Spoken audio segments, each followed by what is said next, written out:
Dear fellow feminists, I'm here for all of the witches. Pourquoi le féminisme? Nous les hommes, on n'ose plus rien faire, on ne veut plus rien dire. Les femmes sont conditionnées à servir les autres et à ne pas s'occuper d'elles-mêmes. Ah, je t'avais dit, elles en veulent au mec. Le féminisme a donné aux femmes dès qu'elles pouvaient avoir droit au bonheur. On est dans un pays où un violeur sur 100 est condamné. Il y a un problème avec monsieur? Non, il n'y a pas de problème. Nous aussi, on se lève et on se bat. Pas du clito. Le chemin est long en tant que femme noire, en tant que femme grosse. Bim, c'est encore la faute du patriarcat. Encore une fois, c'est pas de la libération de la parole, c'est de la libération de l'écoute. Il y a une violence systémique qui est faite aux femmes.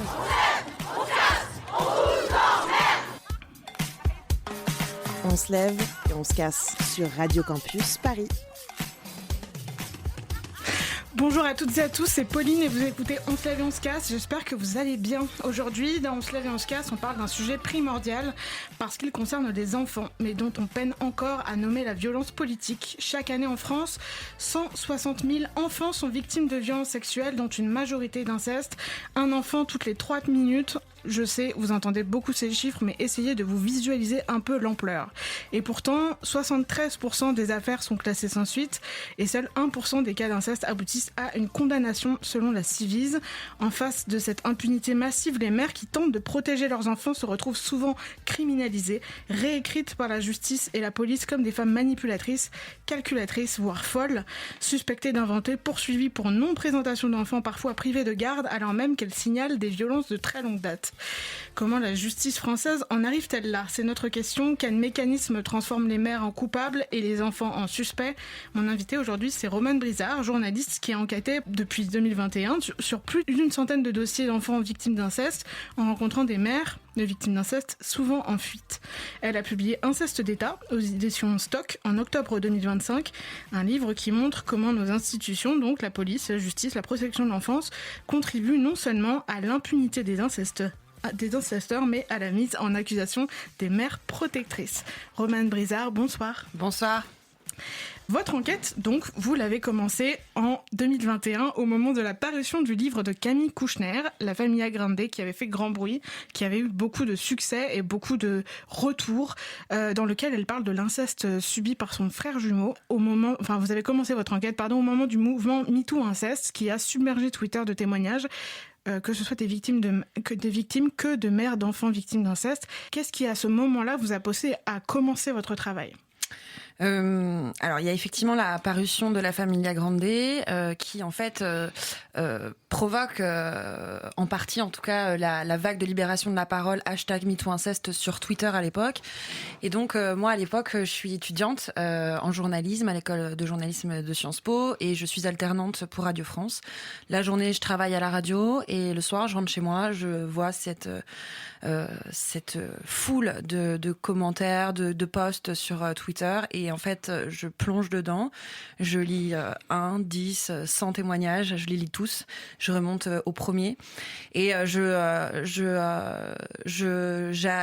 c'est le moment où en fait j'observe une complète dissonance entre ce qui est dit dans les médias à l'époque, à savoir voilà, on parle de l'inceste, on sort du tabou, on sort de l'omerta, et ce que je lis moi dans ces tweets où des femmes précisément écrivent moi je tente en ce moment même de protéger mon enfant qui vient de dénoncer l'inceste parental, l'inceste paternel, et je n'y parviens pas. Non seulement on ne protège pas mon enfant, non seulement monsieur n'est pas poursuivi, mais en plus de ça, on inverse la culpabilité. C'est moi que les autorités pointent du doigt. À ce moment-là, vous êtes alternant, donc vous faites ça en parallèle de vos études, et ça devait être un énorme poids que de lire tout ça. Oui, j'avais plus vraiment de... Je savais plus vraiment ce qu'était le jour, la nuit. J'enchaînais, je lisais ces tweets et puis j'ai commencé à tendre la main à ces femmes qui témoignaient, à leur proposer des interviews simplement pour comprendre au départ. Je suis à ce moment-là alternante. J'ai aucune idée de ce qui va se passer derrière pour moi, à savoir le fait que je vais finalement écouter ces femmes pendant des heures durant, tous les soirs pendant 3 mois, puis me dire Romane, peut-être qu'il est temps que tu proposes ta première enquête. Et puis voilà, 5 ans plus tard, j'y suis encore, je viens de sortir un livre. Effectivement, j'avais pas mesuré déjà l'ampleur du fléau et puis à quel point ça allait voilà, ça allait parcourir sur toute ma vie à moi. Je ne peux plus me détacher de ce sujet et je pense que ce sera le cas tant qu'on n'avancera pas.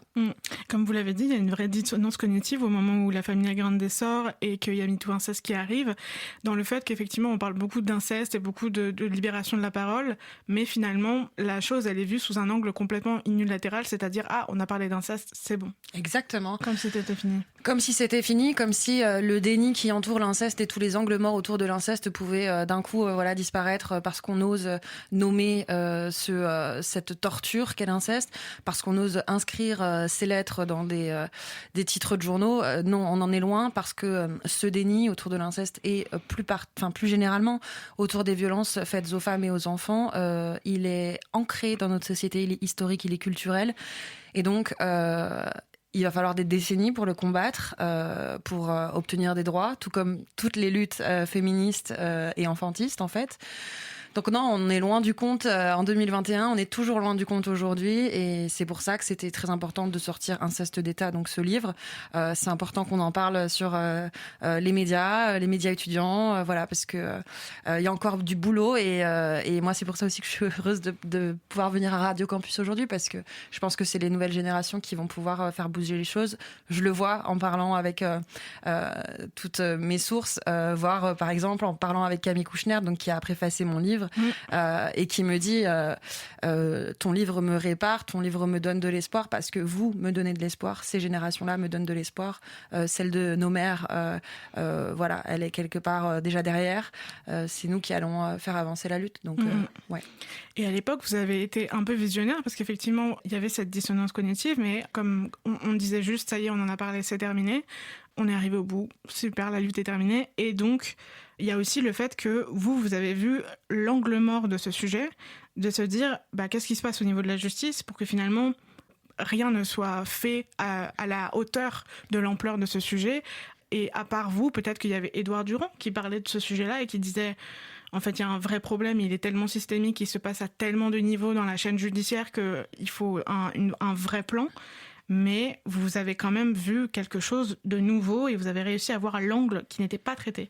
Alors, je pense que justement, loin d'avoir été visionnaire, j'ai été très naïve et c'est ce qui a permis, c'est ma naïveté qui m'a permis d'asseoir tout ce travail qui aujourd'hui se traduit par un livre d'enquête.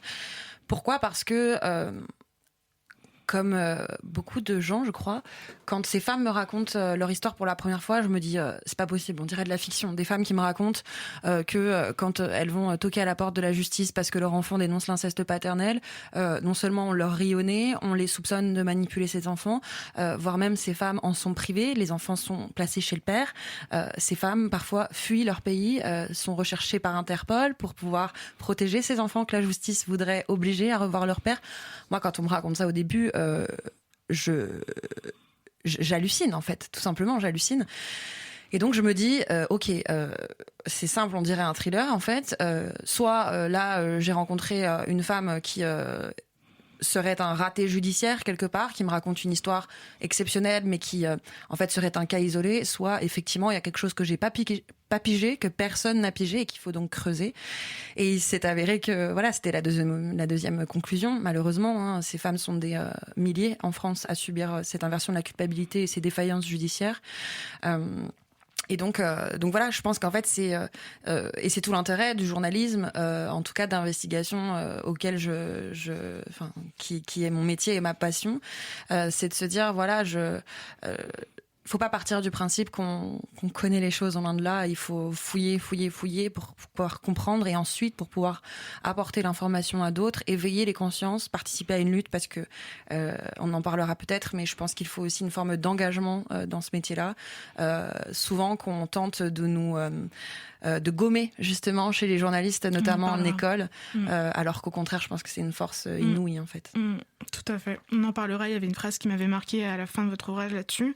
Mais pour continuer, votre livre, il est paru donc en octobre 2025, comme on le disait. Il repose sur l'analyse de 100 dossiers qui correspondent donc à 100 affaires différentes d'enfants qui dénoncent de l'inceste qu'ils subissent et de mères qui les soutiennent. Ça n'est pas votre premier travail sur le sujet parce que en fait, cette enquête-là, elle vous a permis de décliner le sujet sous différents angles. angles et sous différents formats. Vous avez publié des articles sur le sujet des mères incriminées par la justice alors qu'elles protègent leurs enfants. Pour toutes ces enquêtes-là, et ce que vous racontez, c'est que vous rentrez dans une intimité qui est très forte avec des femmes qui sont en fuite, littéralement, et qui sont en danger, comme leurs enfants. Il faut gagner la confiance de ces personnes qui témoignent. J'imagine que dans ce cas-là, particulièrement, c'est encore plus délicat. Oui, c'est délicat et à la fois pas, parce que si on fait ce métier avec conviction et avec la patience de laisser s'installer la confiance. En fait, pourquoi je suis devenue journaliste d'investigation aussi, c'est parce que à l'époque, j'étais donc alternante pour Radio France. Chaque matin en conférence de rédaction, je proposais des sujets, on m'en donnait à faire. Dans la journée, il fallait que j'aille rencontrer ces personnes, que je les enregistre. Elles me parlaient parfois 2 heures et puis je gardais 30 secondes à l'antenne pour des sujets d'1 minute 30. Alors, évidemment qu'il faut des journalistes d'actualité chaude, etc. Mais moi, c'était véritablement quelque chose qui me frustrait. Et je pense que de cette frustration est née une autre façon de travailler, qui est celle de prendre le temps de l'écoute, mais un temps monumental, j'en conviens bien. Je passe parfois des heures avec mes sources avant même de déclencher une interview. C'est des pré-interviews. Parce que voilà, ces femmes, elles vivent effectivement des scénarios qui sont complètement ubuesques, hallucinants. Elles sont en danger, leurs enfants aussi recherchés. Elles risquent la prison quand même. Moi, il y a plusieurs de mes sources qui ont fait des années de prison pour avoir protégé un enfant, pour être parties à l'étranger. Donc effectivement, c'est des femmes qui ne vous livrent pas ni leur dossier judiciaire, ni leurs histoires comme ça. Il faut prendre le temps. Et là aussi, faut pas avoir peur de prendre ce temps-là parce que voilà, c'est comme ça aussi qu'on arrive à sortir des sujets qui n'existent nulle part ailleurs, qu'on arrive à faire bouger les lignes sur des sujets qui n'avaient jamais été entendus, vus avant. Et voilà, c'est une chance extrême que d'avoir pu suivre ces femmes pendant 5 ans, les suivre encore aujourd'hui évidemment, d'avoir pu les inscrire dans ce livre qui est un objet que j'ai fait pour elles, parce que voilà, elles sont inaudibles et j'avais besoin qu'elles sachent, qu'elles voient que un objet aussi symbolique qu'un livre leur étant destiné pouvait naître de leur lutte. Voilà, c'est une très belle histoire, malgré la gravité évidemment de ce que je dépeins dans Inceste d'État. Il y a aussi une histoire de résilience, de résistance en fait, qui est sublime et qu'on peut écrire uniquement si on acquiert des relations de confiance avec des sources très très sensibles en fait. Et il y a aussi une sorte de parallèle parce que à la fois, même si ces relations, elles prennent beaucoup de temps à s'installer et à se renforcer pour avoir ce genre de témoignages de qualité, à la fois quand vous avez commencé au tout début votre enquête, que vous avez commencé à demander des interviews, etc., vous vous êtes rendu compte qu'il y avait beaucoup de gens qui avaient envie de parler en fait. Parce que le sujet est délicat et c'est difficile d'installer ces genres de relations, mais à la fois il y a énormément de gens qui veulent en parler parce que justement on n'en parle pas. Oui, et puis parce que en fait, comme pour toutes, encore une fois, toutes les violences faites aux femmes et aux enfants, mais spécifiquement aux femmes parce qu'elles sont adultes et en capacité de témoigner pour des journalistes, les femmes sortent du silence quand elles comprennent qu'elles ne sont pas seules. Et ne pas être seule, ça ne veut pas dire être audible auprès des médias. Dans un premier temps, ne pas être seule, c'est déjà dire en fait, je ne suis pas seule à avoir subi cette violence-là.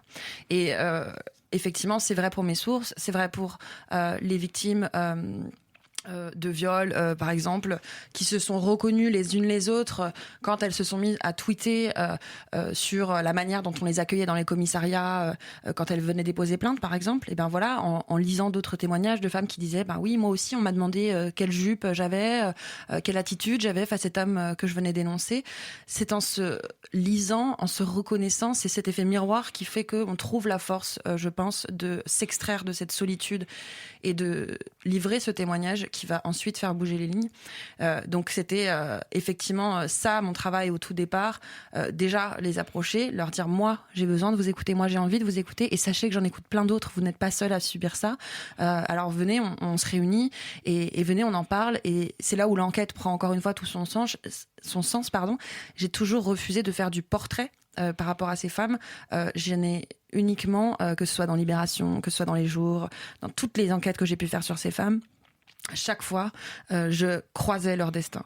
Jamais je n'ai fait un article où je n'ai parlé que d'une seule femme, parce que c'est ça tout l'intérêt de cette investigation, c'est de montrer que ces violences sont systémiques, qu'elles sont vécues, subies par des milliers de femmes, et que justement, en fait, si on montre leur nombre, si on montre leur pluralité, alors c'est comme ça qu'on peut forcer quelque part le médiatique, le politique à s'emparer du sujet et à vouloir faire avancer les choses, parce que voilà, on ne parle pas d'une femme isolée dans son coin, dans sa chambre. Non, on parle d'un fléau sociétal en fait. On se lève et on se casse sur Radio Campus Paris.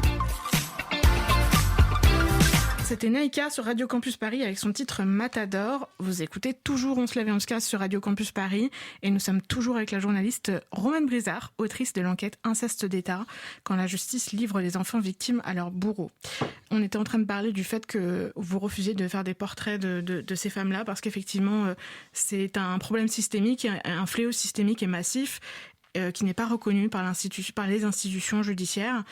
Vous écrivez en tête d'ouvrage notamment ce chiffre, donc 160 000 enfants victimes de violences sexuelles par an, 22 000 victimes d'inceste paternel, c'est-à-dire 22 000 personnes, enfants, victimes d'inceste par leur père précisément. Et ces chiffres, ils montrent donc ce problème systémique qui n'est pourtant pas pris en charge de manière proportionnée par l'institution. Et vous citez aussi le chiffre suivant, 73% des affaires de violences sexuelles sur mineurs orientées en justice finissent classées sans suite, d'après les chiffres du rapport sénatorial Protéger les mineurs victimes d'infractions sexuelles déposé en février 2018, considéré comme non poursuivable dans les 3/4 des cas pour de grandes difficultés à établir les faits. Ça, les grandes difficultés à établir les faits, c'est une expression que vous citez qui est utilisée par les institutions judiciaires pour expliquer que ces affaires-là ne peuvent pas être instruites parce qu'elles manquent de faits, de preuves. Et ces difficultés, vous les exposez d'abord dans la plupart des cas, dans la plupart des dossiers classés sans suite, vous racontez que le terme infraction insuffisamment caractérisé apparaît comme motif pour la plupart des dossiers classés sans suite. Qu'est-ce que ça veut dire ? Alors, un classement sans suite, et notamment l'infraction insuffisamment caractérisée, c'est l'argument que va brandir la justice pour dire voilà, c'est très bien, cet enfant a parlé, sauf qu'on n'a pas réussi à prouver sa parole. Un classement sans suite ne veut évidemment jamais dire que l'inceste, que la violence sexuelle, quelle qu'elle soit, n'a pas eu lieu, que la violence tout court n'a pas eu lieu. C'est important de le rappeler. Évidemment, ça veut simplement dire qu'effectivement, voilà, la justice n'a pas pu caractériser suffisamment les dénonciations pour aboutir à une procédure judiciaire plus aboutie et, in fine, à une condamnation. Le fait est que ce que je montre dans ce livre, c'est que c'est bien beau de parler d'infractions insuffisamment caractérisées, c'est bien beau de classer les affaires à la suite, à la chaîne, comme si ces paroles et ces vies ne comptaient pas. Le problème, c'est que peut-on véritablement prétendre prétendre classer ces affaires si on n'a pas fait les recherches conséquentes les recherches suffisantes pour pouvoir brandir cet argument-là. Parce que effectivement, on observe à la fois qu'il y a de grandes difficultés à investiguer ces affaires-là, pour tout un tas de raisons, pour tout un tas de failles dans notre système judiciaire. Le fait, par exemple, qu'on auditionne encore des enfants sans formation pour. Donc ça veut dire concrètement qu'un gamin qui vient dénoncer l'inceste peut être interrogé par un agent qui a plutôt l'habitude de recevoir, je sais pas moi, le voleur du coin, ou alors le mec qui s'est battu cette nuit et qui est en cellule de dégrisement ou quoi, en tenue policière avec le flingue à hauteur des yeux de l'enfant. Enfin voilà, déjà ça c'est un premier problème. Ce que je montre aussi, c'est que deuxième problème immense par rapport à la police. En fait, l'enquête policière autour de ces dossiers va très très très très souvent se contenter de l'audition de l'enfant, l'audition de son père, l'audition de sa mère et basta.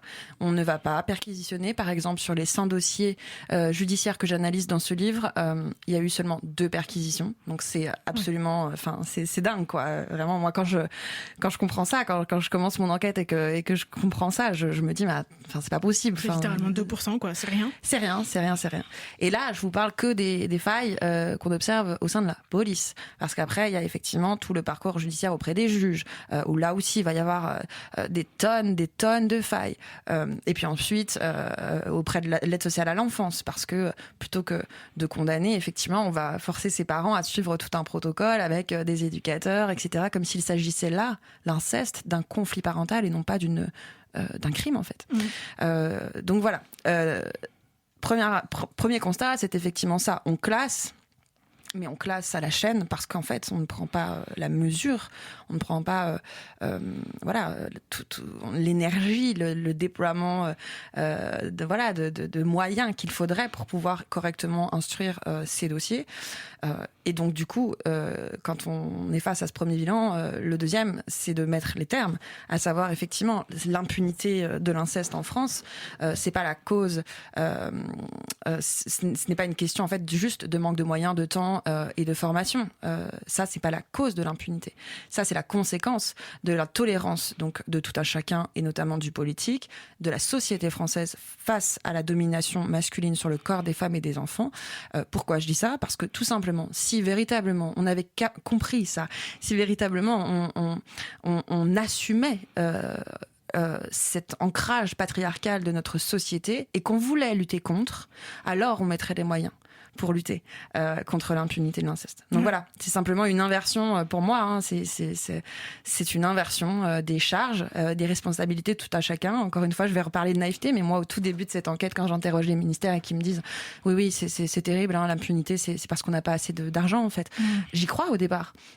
Et puis voilà, tout simplement, je grandis, je mûris, je me renseigne, notamment sur la littérature féministe, la science féministe, etc., etc. Et sur l'histoire aussi de la France et de évidemment, la pédophilie. Aussi. Exactement, ce que je vous disais en préambule. Notre lien historique est vraiment particulièrement ancré, historique, culturel, avec la domination masculine et la pédophilie en France. Peut-être que vous pouvez rappeler pour les auditeurs, effectivement, dans les années 70, je crois, fin des années 70, il y a tout un pan de littérature intellectuelle et d'intellectuels qui se battent pour, je sais pas, remettre d'actualité une forme de pédocriminalité qui serait bien vue, parce que les enfants seraient vus comme des adultes qui ont leur propre liberté et leur propre autonomie. Ce sont des faits qui sont beaucoup plus étudiés aujourd'hui dans la recherche française, mais voilà, il y a tout un pan de littérature française fin des années 70, début 80 qui notamment par des tribunes dans Le Monde, dans Libération, et vous en parlez dans votre ouvrage, qui donne la voix à cette tendance. Oui, alors notamment cette tribune dont vous parlez, c'est la tribune écrite par Gabriel Matzneff. Donc, si on se remet un peu dans le contexte de l'époque, Gabriel Matzneff est notamment l'auteur d'un livre qui s'appelle Les moins de 15 ans. Toute sa littérature, ou pratiquement, c'est une littérature qui témoigne de sa propre attirance pour les mineurs, notamment les petits garçons, et de la pédophilie assumée de cet homme, de tout son entourage, l'élite de la littérature française à l'époque. Et surtout, cette tribune, c'est un cri contre les poursuites judiciaires contre les adultes attirés par les enfants et qui abusent de leur corps. Cette tribune, c'est clairement nous refusons que la France continue de condamner la pédophilie, parce qu'effectivement, pour quel motif en fait criminaliser la pédophilie. Et c'est une tribune qui est signée par, il me semble, 60 signataires. Enfin, franchement, vous pouvez la retrouver en ligne. Oui, elle est disponible en ligne. Voilà. Donc, je crois, des figures féministes. Simone de Beauvoir, par exemple. C'est dingue, franchement, quand on découvre la liste. Bernard Kouchner également. Quand on découvre la liste des personnes qui ont signé cette tribune, c'est effarant. Ça fait froid dans le dos, parce qu'en fait, c'était hier. Et voilà. Matzneff, encore une fois, non seulement une tribune, c'est une tribune, malheureusement. Tout le monde peut publier des tribunes. Voilà, tout le monde peut, quand il est un minimum célèbre en tout cas, publier des tribunes. Mais il faut pas non plus oublier que Matzneff, c'est le grand invité de la plus grande émission de l'époque, Apostrophe.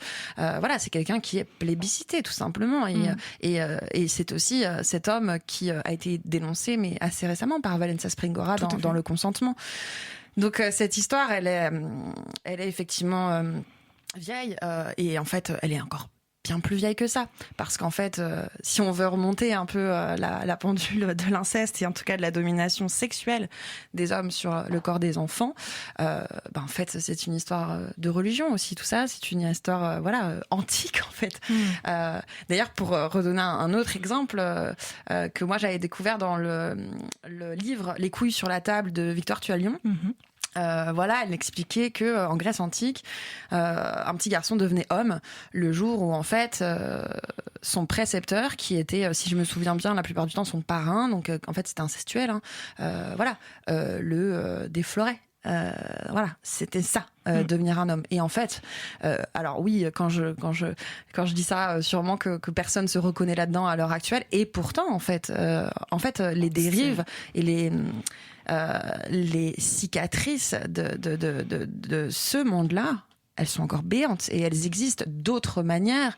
La domination des hommes est peut-être moins criante et plus masquée, maquillée, mais elle est tout aussi influente aujourd'hui en France. Ouais. Donc tout à l'heure, vous expliquiez qu'effectivement, c'était pas du tout un manque de moyens, mais bien un manque de volonté, et puis surtout un refus de travailler sur ces questions-là et de lutter sur la question de l'inceste en tant qu'État, en tant que société. Effectivement, quand vous parlez à des inspecteurs et à des personnes de la police, on vous dit très gentiment que on manque de moyens, donc du coup c'est compliqué, on peut pas le faire, même si les personnes sont de bonne volonté, c'est compliqué. Et malheureusement, c'est complètement insuffisant comme raison.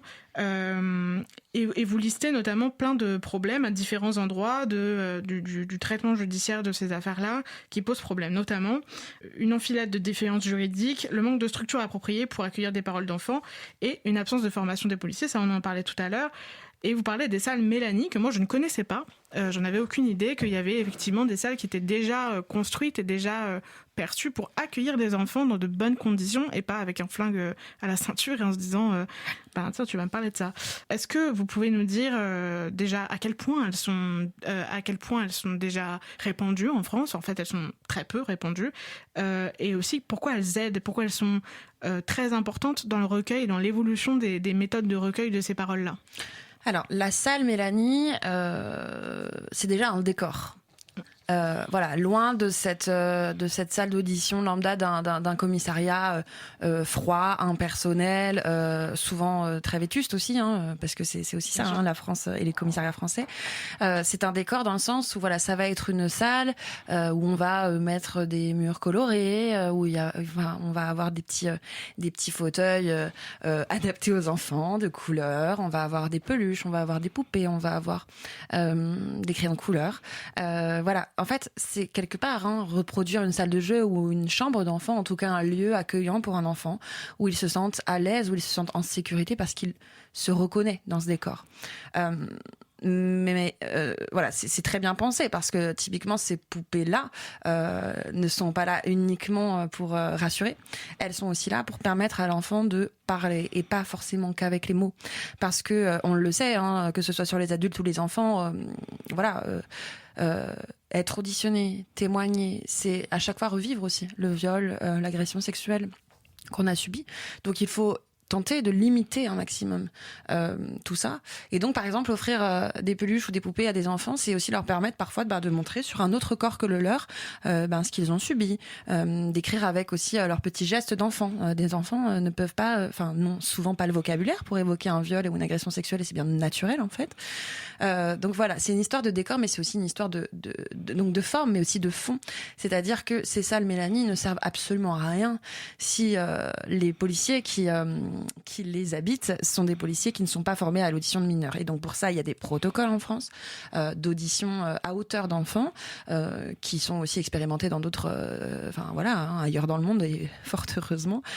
Sauf que ces protocoles à hauteur de mineurs ne sont pas généralisés en France, tout comme ces salles Mélanie. Donc tant le fond que la forme, ça reste encore des moyens inégalement, excusez-moi, déployés sur le territoire français. On a à peu près 600 salles Mélanie dans les commissariats et les gendarmeries de France, et on a à peu près 2600 policiers et gendarmes formés à l'audition de mineurs. Donc ça veut dire que oui, c'est finalement très très peu. Il y a des promesses politiques, on va démultiplier ces salles, elles vont sortir de terre sur ce laps de temps, et puis en fait on se rend compte que ça n'arrive pas. Donc voilà, encore une fois, on ne met pas les moyens, et ça c'est une question effectivement de volonté politique. Faut pas chercher midi à 14h, hein. Parfois faut juste voilà. Et ce que vous dites, c'est que ces salles-là et ces protocoles-là, ils sont tellement plus développés dans d'autres pays d'Europe, et la France est significativement très très très en retard, que ce soit sur la Suède, sur l'Espagne et sur d'autres pays européens. Oui, en tout cas on est en retard par rapport à certains pays. Il y a aussi des pays qui font bien moins bien que nous en fait, hein, mais en tout cas, il y a des initiatives très intéressantes à aller découvrir et peut-être à porter chez nous. Je vous reparle effectivement de l'Islande qui est un pays où historiquement c'est tout ce cadre, tout ce respect de l'accueil et du recueil de la parole de l'enfant est en place depuis des décennies. C'est vraiment un modèle, notamment avec le modèle des salles, des maisons Barnhouse. Donc c'est un peu le même principe que la salle Mélanie, mais ça va encore plus loin. C'est-à-dire que, pour vous donner un petit peu en résumé, parce que c'est bien plus profond que ça, mais en fait, l'enfant va être accueilli dans cette maison Barnhouse. Encore une fois, le décor, le protocole est vraiment adapté aux mineurs. Sauf qu'à la différence de la France, où on enregistre également ces auditions en France, il y a une vidéo qui est tirée de ces auditions. Les maisons Barnhouse en Islande, c'est pareil, sauf que c'est la promesse de l'Islande, c'est on va filmer ces auditions pour que l'enfant n'ait plus jamais à répéter, en tout cas devant les autorités, ce qu'il a vécu. Et ça, c'est énorme. C'est très important. Alors qu'en France, même si ces enfants sont filmés lors de l'audition policière, ils vont être amenés chez le juge, auprès de l'aide sociale à l'enfance, à répéter et répéter et répéter ce qu'ils ont subi, alors même que les adultes en face d'eux, très souvent, leur disent « Est-ce que tu es sûr de ce que tu dis ?» Et un enfant qui sent qu'on ne le croit pas, ou alors un enfant qu'on fait se répéter et se répéter et se répéter, la parole s'effrite. La parole d'un enfant est très fugace, surtout quand il est intimidé par des figures d'autorité. Rappelez-vous le sentiment que vous aviez quand vous étiez petit et que vous faisiez prendre par votre papa ou votre maman parce que vous avez fait une connerie ou je ne sais quoi. Imaginez si vous avez cet âge-là et que vous êtes face à un policier en uniforme. Comment révéler l'inceste qu'on subit? Comment surtout quand, en plus de ça, à la maison, papa me viole, mais papa me dit aussi, si tu parles, tu vas avoir des problèmes. Si tu parles, je vais te frapper. Si tu parles, maman ira en prison. Si tu parles, papa va mourir. Il faut se figurer aussi ce que les policiers peuvent dire directement à des enfants, c'est-à-dire, moi j'ai une fille de 12 ans et des larmes de crocodile, je connais, de toute façon t'es en train de mentir, etc. Enfin, c'est vraiment des choses abjectes. Il faut se figurer que des enfants en face de ça, évidemment, ne résistent pas. En fait, c'est ça qui est que j'ai voulu montrer dans le livre. En fait, ce livre, j'y ai mis des pièces judiciaires que d'ordinaire, le commun des mortels n'a pas accès à ces pièces. J'ai notamment mis des traductions, des extraits de procès-verbaux, d'auditions d'enfants face aux policiers, qui les accueillent pour la première fois pour entendre ce que ces enfants ont à dénoncer. Et effectivement, j'ai mis cet extrait qui, moi, m'a sidérée. J'en ai fait des cauchemars pendant des mois de voir cette vidéo donc de 2 policiers non formés, en uniforme, qui interrogent une petite fille, qui révèle tout ce qu'elle a vécu, qui martèle que c'est la vérité, et ces officiers en face qui se moquent d'elle, qui ne la croient pas et qui la suspectent et qui lui disent effectivement tu sais, moi aussi, moi j'ai une gamine de 12 ans, les larmes de crocodile je connais, non t'iras pas voir ta mère, allez arrête de pleurer, bon alors ton père il l'a pas fait, on est d'accord.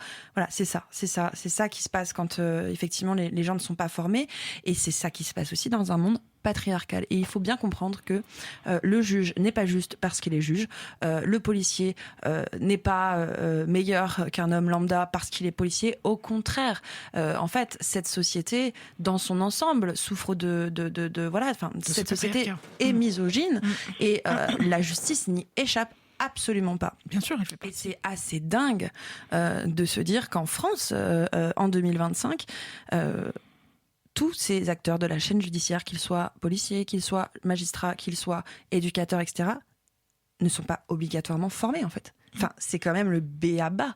Le b.a.-ba, et pourtant, c'est une des préconisations de la Civis dans son rapport de 82 recommandations au gouvernement après 2 ans de travaux.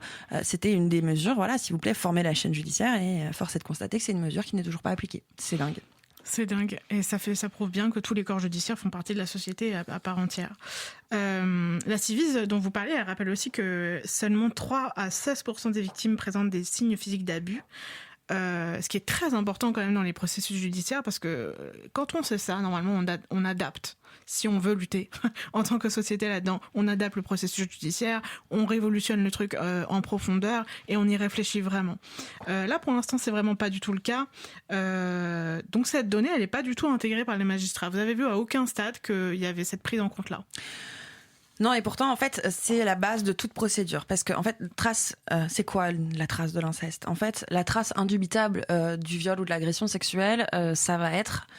je suis désolée, hein, mais c'est des, voilà, il faut en parler. Ça va être un résidu de sperme, ça va être une fissure anale, voilà, ça va être des traces concrètes, caractérisées de viol. Effectivement, la plupart des victimes n'en présentent pas, pour des simples raisons. Déjà, parfois, elles se libèrent de ce qu'elles subissent des mois, des années après ce qu'elles ont vécu. Donc, en fait, il est trop tard pour retrouver ces traces-là. Parfois aussi, et en fait, ça, c'est une généralité de cas, surtout chez les enfants. Les enfants ont une peau particulièrement qui se répare toute seule, voilà, parce qu'ils ont une peau bourrée d'élastane, qui referme les lésions, les plaies assez rapidement. Donc c'est pareil, si en fait on n'ausculte pas ces enfants, que les examens médico-légaux sur ces enfants ne sont pas réalisés dans les heures, les jours, mais vraiment tout petit laps de temps, voilà, qui suivent, on est foutu. Et pourtant, c'est effectivement la pièce centrale de ces dossiers judiciaires. La première étape, quand un enfant vient être auditionné, qu'il y a une plainte qui est déposée, on va l'envoyer faire cet examen médico-légal. Quand le dossier arrive et qu'il est vide, qu'on dit cet enfant n'a pas de traces indubitables de viol, il y a des traces, c'est-à-dire que la plupart des enfants, par exemple, ont de graves irritations, des petites lésions, etc., mais c'est le max de ce qu'on trouve en général. Et ce qui se dit, c'est que, moi, pour avoir parlé à beaucoup de médecins aussi qui sont chargés de faire ces examens, c'est qu'ils sont obligés de marquer sur ce rapport. Effectivement, ce n'est pas une trace indubitable de viol. Néanmoins, évidemment que ça pose question parce que voilà. Mais ce que va répondre la justice, c'est oui, mais il y a d'autres enfants que les enfants victimes qui peuvent avoir des irritations, qui peuvent avoir des lésions. Et c'est la vérité aussi. Mais vous avez raison, c'est là tout le cœur du problème quand on sait à quel point ces rapports médicaux sont faibles, peu fiables. Alors pourquoi baser toute la procédure sur cet examen? Pourquoi ne pas prendre un peu plus en considération non seulement la parole, pourquoi ne pas plus déployer tous les moyens qu'on pourrait mettre en place pour chercher des preuves, notamment la perquisition, on en a parlé. Enfin voilà, faut véritablement aller plus loin, quoi, parce que là on oppose simplement. Aujourd'hui en fait on fonctionne sur le parole contre parole et c'est tout. Et comment trahir plus l'enfance que de faire ça en fait, la parole d'un homme contre celle d'un enfant comme d'hab. Ensuite, vous parlez aussi du syndrome de l'aliénation parentale. Alors ça, c'était hyper intéressant. J'avais déjà lu Patrick Jean sur le sujet, qui apparaît donc régulièrement dans les expertises et dans les auditions, alors que le concept est scientifiquement disqualifié. Ça n'existe pas, l'aliénation parentale. Enfin, le fait que un enfant raconte ce genre de sévices parce que la mère aurait un rôle sur son enfant, pour le séparer de son père, etc. En fait, c'est un fantasme, plus qu'autre chose. Alors, en fait, si je peux me permettre, oui. L'aliénation parentale peut exister. Évidemment, il y a des enfants qui se font manipuler par leurs parents, mais pour tout un tas d'autres sujets. Ce qui n'existe pas, ce qui n'a jamais été prouvé, c'est le syndrome d'aliénation parentale. Pourquoi ? Parce que Richard Gardner, donc le psychiatre qui a inventé ce syndrome de toute pièce, en utilisant le terme syndrome, pathologise le lien mère-enfant. Oui, c'est ça. Voilà, c'est ça Exactement. qui Oui, est c'est un plus véritable problème et qui en fait effectivement n'a jamais existé et lui dit voilà il y a 80% des incestes dénoncés qui en fait résulteraient d'une manipulation. Comment est-ce qu'il a eu ce chiffre? Est-ce qu'il existe? Non, en fait la réponse c'est simplement non et ça a été critiqué, démonté. Voilà. Oui, bien sûr, l'aliénation parentale ça existe, mais le syndrome qui pathologise autant les mères que les enfants pas du tout. Ce syndrome-là, il est quand même encore aujourd'hui très utilisé en faisant des recherches encore aujourd'hui. J'ai vu une intervention d'un député FN à l'Assemblée nationale qui demandait que ce soit pris en compte dans le cadre d'un homme qui demandait que ses enfants soient rapatriés en France. Comment il arrive dans les dossiers? Est-ce qu'il arrive par les experts, les avocats, les juges? On connaît la réponse, on sans doute, mais il arrive partout en fait. En fait, il arrive par tout le monde. Quand un policier, alors que l'enfant vient de lui révéler l'inceste qu'il dit avoir subi de son père, quand ce policier lui dit d'accord, ok, mais est-ce que t'es sûr de ce que tu dis et maman, qu'est-ce qu'elle dit de ça? Est-ce que c'est pas maman qui t'a raconté ça? Là, on est déjà dans le syndrome d'aliénation parentale. Quand un juge force un enfant à continuer à voir son père parce qu'il n'arrive pas à trancher. Est-ce que ce père est un violeur? Est-ce que cette mère le manipule? C'est de l'aliénation parentale. Et peut-être qu'on peut revenir sur ce point-là de la justice qui est assez complexe, mais en fait finalement pas du tout. Il y a un truc assez simple à dire et que beaucoup de Français ne savent pas. C'est qu'en France, quand un enfant dénonce l'inceste, il va y avoir donc cette audition. Cette audition, elle donne lieu au déclenchement d'une enquête. Cette enquête policière va prendre des mois, généralement 2 ans. Et pendant ces 2 ans-là, aucune obligation de suspendre le lien avec le père. En fait, la justice, pendant ces 2 ans d'enquête, va dire on ne sait pas. Donc monsieur reste présumé innocent, donc c'est très bien, t'as parlé, merci, on vous croit, truc muche. Et en fait non, tu vas retourner voir ton père. Il existe une loi, la loi Santiago de mars 2024, qui stipule très clairement qu'effectivement, le retrait de l'autorité parentale ou la suspension des liens du père avec l'enfant n'est prévu qu'à partir de la mise en examen. Donc la mise en examen, c'est après ces 2 ans d'enquête. C'est assez dingue de se dire qu'en France, on remet les enfants dans les bras de ceux qu'ils dénoncent comme leurs bourreaux, juste parce que on a peur. Et on a peur de quoi? On a peur de priver un père, un homme, de ses droits. Et c'est ça qui est fondamental. Là aussi, ce système patriarcal et cette misogynie de la justice, elle est tellement visible là-dessus, alors qu'à l'inverse, on va avoir très très peu de mal à condamner les femmes qui s'opposent au maintien de ces liens. Donc, c'est-à-dire les femmes qui refusent le week-end de garde ou la semaine de garde du père de, effectivement, remettre les enfants au père. Là, je peux vous dire qu'elles sont condamnées dans les semaines. Alors qu'un père, voilà, on va mettre des années et pendant toutes ces années-là, on va lui remettre cet enfant dans les bras. Et ce que je raconte dans le livre, c'est ces enfants forcés de retourner sous le toit de ceux qui les accusent. C'est ces enfants qui... à la fin de l'enquête, disent ça n'a jamais cessé. Vous m'avez forcé à revoir ce père. Vous m'avez forcé à revivre tous les soirs dans mon lit ce Bataclan, parce que l'inceste est une violence, un traumatisme que les professionnels comparent au traumatisme subi par les victimes d'attentats. Bien sûr. Il y a des syndromes post-trauma, etc. Qu'est-ce que j'ai dit? PTSD, je sais plus comment le traduire. Oui, bien sûr, c'est équivalent. D'ailleurs, des pères les pères, ils sont coupables à 32,7% des crimes sexuels à l'échelle nationale, selon l'enquête Virage sur les violences sexuelles conduite par l'INED en 2015. Et pourtant, cet argument qui est donc fallacieux de se dire non, on va pas retirer un enfant à son père, ce serait vraiment trop dangereux. Il y aurait 1000 autres possibilités de trouver des compromis, des mesures entre deux pour le temps de cette enquête, pour le temps de cette procédure judiciaire. Mais non, il y a quand même cette force patriarcale qui dit non, on va pas enlever, on va pas dire à des pères qu'ils vont plus voir leurs enfants, ce serait catastrophique. Mais en fait, qui protège-t-on? C'est vraiment vraiment la simple question, moi, que je pose à toutes les personnes, en tout cas qui ont une certaine influence et que j'aimerais pouvoir mobiliser sur ce sujet, c'est qui protège-t-on? Parce que quand on dit effectivement ce serait trop grave si on se trompait de retirer cet enfant pendant ces 2 ans à son père. Alors ça veut dire quoi? Ça veut dire qu'on est complètement capable d'assumer le fait que cet enfant potentiellement va se refaire violer pendant 2 ans, mais qu'on n'est pas capable d'assumer le fait que ce père potentiellement va être privé de son enfant pendant 2 ans injustement. Mais c'est terrible de se dire qu'on fonctionne comme ça dans un pays comme le nôtre. Et c'est même, je vous dis franchement, moi quand je parle de ces livres, de mes enquêtes depuis 5 ans autour de moi, quand les gens là m'écrivent après l'avoir lu, ils me disent mais personne ne peut savoir qu'il vit dans un tel pays. En fait, on ne soupçonne pas de vivre dans un pays si injuste, si terrible, si abominable pour les enfants. Et la vérité, elle est là. C'est que, en fait, et c'est aussi pour ça qu'il faut sortir du déni. Parce qu'en fait, en refusant de parler d'inceste, parce que ça nous fait peur, ça nous fait mal, ça nous gêne, c'est quelque chose qui est pas cool. C'est pas cool l'inceste, mais en fait en refusant d'en parler, en fait on passe à côté de tout ça, de cette connaissance là de notre pays, et du coup en fait on devient, moi je le dis clairement maintenant, s'engager pour cette cause, refuser ce déni, c'est ne plus être complice. Les personnes qui parce qu'elles pensent ne pas être atteinte par l'inceste, alors que, comme on l'a dit en fait, que vous soyez victime, ou que ce soit votre enfant qui vous le dira peut-être dans 50 ans, ou que ce soit son petit copain de classe, parce qu'il y a 2 à 3 enfants par classe victimes, on est tous victimes, on est tous complices de ce système qui fabrique autant de victimes. Vraiment. Et donc il faut qu'on se lève et qu'on se casse par rapport à ça, vraiment. Il faut qu'on sorte de ce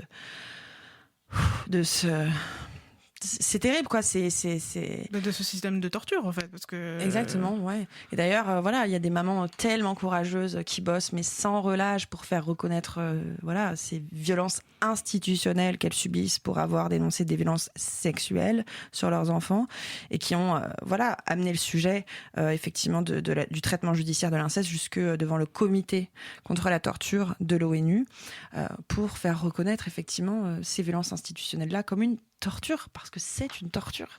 C'est une torture de se dire non seulement mon enfant a été victime, non seulement je suis victime, parce qu'en tant que femme, ça veut dire que j'ai fait un enfant avec un monstre, un mec que j'aimais, qui a violé mon enfant. Déjà, ça c'est une torture, mais immense. Alors en plus, quand vous allez en justice et qu'on vous rigole au nez et qu'on inverse la culpabilité, et que en gros vous avez 2 choix, remettre cet enfant dans les bras de celui qui le dénonce ou prendre la fuite, quitter votre vie, mais c'est une torture dans tous les sens du terme. Bien sûr. On ne se rend pas compte de la précarité de ces femmes qui doivent quitter et de laisser tout derrière elles et partir avec leurs enfants du jour au lendemain. C'est une torture.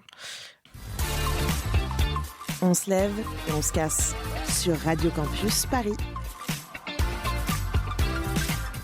Vous écoutez toujours Radio Campus Paris et vous écoutez On se lève et on se casse, l'émission féministe de Radio Campus Paris. On est toujours avec Romane Brizard pour parler de son ouvrage « L'inceste d'État ». Comme vous le disiez tout à l'heure, sur les 100 dossiers que vous avez étudiés, seulement 2 enquêtes sont menées correctement, avec tous les entretiens qui sont nécessaires, pas seulement 2 ou 3. Est-ce que ces exceptions avaient quelque chose que les autres dossiers n'avaient pas ? Est-ce que ces exceptions-là, est-ce que ces dossiers qui ont été traités correctement, qu'est-ce qui a fait qu'ils étaient traités correctement ? La formation des agents qui les ont menés déjà, et puis je pense que c'est une question d'engagement de certains commissariats ou pas sur ces questions-là. Oui, donc c'est pas les dossiers qui ont quelque chose, c'est vraiment les gens. Ah oui, non, c'est jamais les... En fait, on nous dit souvent, effectivement, il n'y a pas de preuve, l'inceste est un crime de l'intimité commis entre 4 murs, d'une chambre parentale, etc. Vrai, sauf que sans qu'on ait des vidéos ou des photos de ces viols dans tous les dossiers, il existe tout un faisceau de preuves qui pourrait constituer déjà la base d'un dossier. Donc on a parlé de ces examens médico-légaux. La plupart du temps, c'est difficile. Mais déjà, l'audition de l'enfant, la parole de l'enfant devrait être bien plus prise au sérieux, peser plus lourd dans ces dossiers-là. Et ensuite, il y a tout un tas de choses. Ça peut être, par exemple, pareil, je suis désolée, c'est cru, mais je vais mettre les mots, un gamin qui se met à avoir des comportements masturbatoires. Si ça ça doit pas au minimum nous interroger en fait sur pourquoi cet enfant fait ça, est-ce que ça c'est pas déjà un élément à mettre dans ce dossier pour réunir encore une fois tout un faisceau d'indices qui pourrait nous permettre de dire oui, encore une fois, on n'a pas la vidéo, on n'a pas la photo, mais on va peut-être un petit peu regarder de plus près tous ces éléments et puis écouter cet enfant plutôt que de virer sa parole comme ça d'une seconde à l'autre, quoi. Aujourd'hui, la Civis n'est plus dirigée par les mêmes personnes qu'elle l'était à sa création. Édouard Durand a été écarté de ses fonctions. Est-ce que ce changement de gouvernance, ça relève aussi de ce que vous appelez l'inceste d'État, ou est-ce que c'est plus compliqué ? Je pense que la Civise, en général, est l'exemple, typique de ce que j'appelle l'inceste d'État, c'est-à-dire que un livre sort, il crée une vague de témoignages sans précédent, on va créer une commission, faire un coup de projecteur, créer un spot publicitaire avec marqué « On vous croit ». Voilà, dire que c'est la fin, voilà, on met les moyens, on vous écoute, allez, c'est bon. Le président de la République, sur TF1, Plateau TV, dit maintenant on vous croit. Donc évidemment que les victimes, elles y croient, sauf que 2 ans de travaux, 82 recommandations au gouvernement, et c'est ce que je dis dans ce livre, où j'actualise absolument toutes les données que je peux autour de l'inceste. J'ai interviewé évidemment la nouvelle gouvernance de la Civise sur ces 82 recommandations au gouvernement. Aujourd'hui, il n'y en a que 23 qui sont officiellement appliquées. Si on fait le ratio, encore une fois, c'est une vaste blague. Et surtout, moi, ce que je mets souvent en avant, c'est que la Civise en 2023, c'était 4 millions de budget. Aujourd'hui, c'est 1 million de budget. La Civise, à l'époque, à l'ère d'Édouard Durand, c'était une équipe à peu près de 15 personnes à mi-temps, ou en tout cas vraiment avec un budget, du temps imparti pour faire tout ça. Aujourd'hui, c'est 2 équivalents temps plein, et tout le reste, ce sont des bénévoles, dont le collège directeur de la Civise. Donc, voilà, le bureau, l'équipe censée faire fonctionner cette commission. Donc, encore une fois, ça montre tout le désintérêt politique autour de l'inceste et de ses conséquences, et à quel point on n'a pas envie de se battre, en fait. La volonté de ne pas s'en occuper, effectivement. Et enfin, à la fin de votre ouvrage, vous écrivez « À trop vouloir ne pas prendre parti, on devient complice de l'ordre établi ». Vous avez l'impression d'avoir touché la fameuse limite de la position de journaliste neutre qu'on nous apprend en école, qu'on nous apprend dans les rédactions. Oui, non mais complètement, et j'ai du mal à écrire ce chapitre parce que c'est un chapitre où j'assume pleinement effectivement le fait de refuser cette soi-disant éthique journalistique. Je crois en l'inverse. Je crois précisément que quand on fait du journalisme comme je le fais, donc c'est-à-dire sur le temps long de l'investigation, qu'on réunit des centaines de dossiers pour pouvoir démontrer l'ampleur systémique d'un crime, d'un fléau, et notamment étatique. En fait, on peut pas prétendre à la neutralité, parce que la neutralité, en fait, justement, on l'a brisée. On a bien vu qu'effectivement, non, il y a quelque chose à dénoncer. Donc, pourquoi vouloir être neutre ? Pourquoi chercher à l'être, alors même qu'on a tous les ingrédients pour démontrer qu'il y a quelque chose qui ne fonctionne pas ? On pourrait me dire que ma définition, là, en tout cas dans ce que je laisse apparaître, n'est pas la bonne de cette neutralité. Je prends toujours de la hauteur par rapport à, évidemment, toutes les émotions qu'on peut sortir de soi-même, de ces dossiers, de cette enquête, etc.